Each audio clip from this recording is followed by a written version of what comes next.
उन्नीस मसीहा 1947 मसीहा अगस्त 15 तारीख रे आम देश स्वाधीन होइथिला।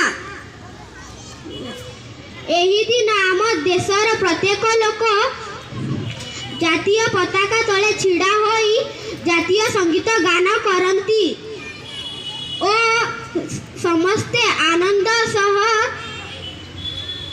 स्वाधीनता दिवस पालन करती। दीर्घ 200 वर्ष धरी आम देश उपर शासन करुथिबा इंग्रेज अधीनरु आमको मुक्त करिथिबा आमर स्वाधीनता संग्रामी मानंकु जेते प्रशंसा कले भी कम हेबो। सेथि मध्यरु आम जातिर पिता महात्मा गांधी, सुभाष चंद्र बोस, रानी लक्ष्मीबाई एमिति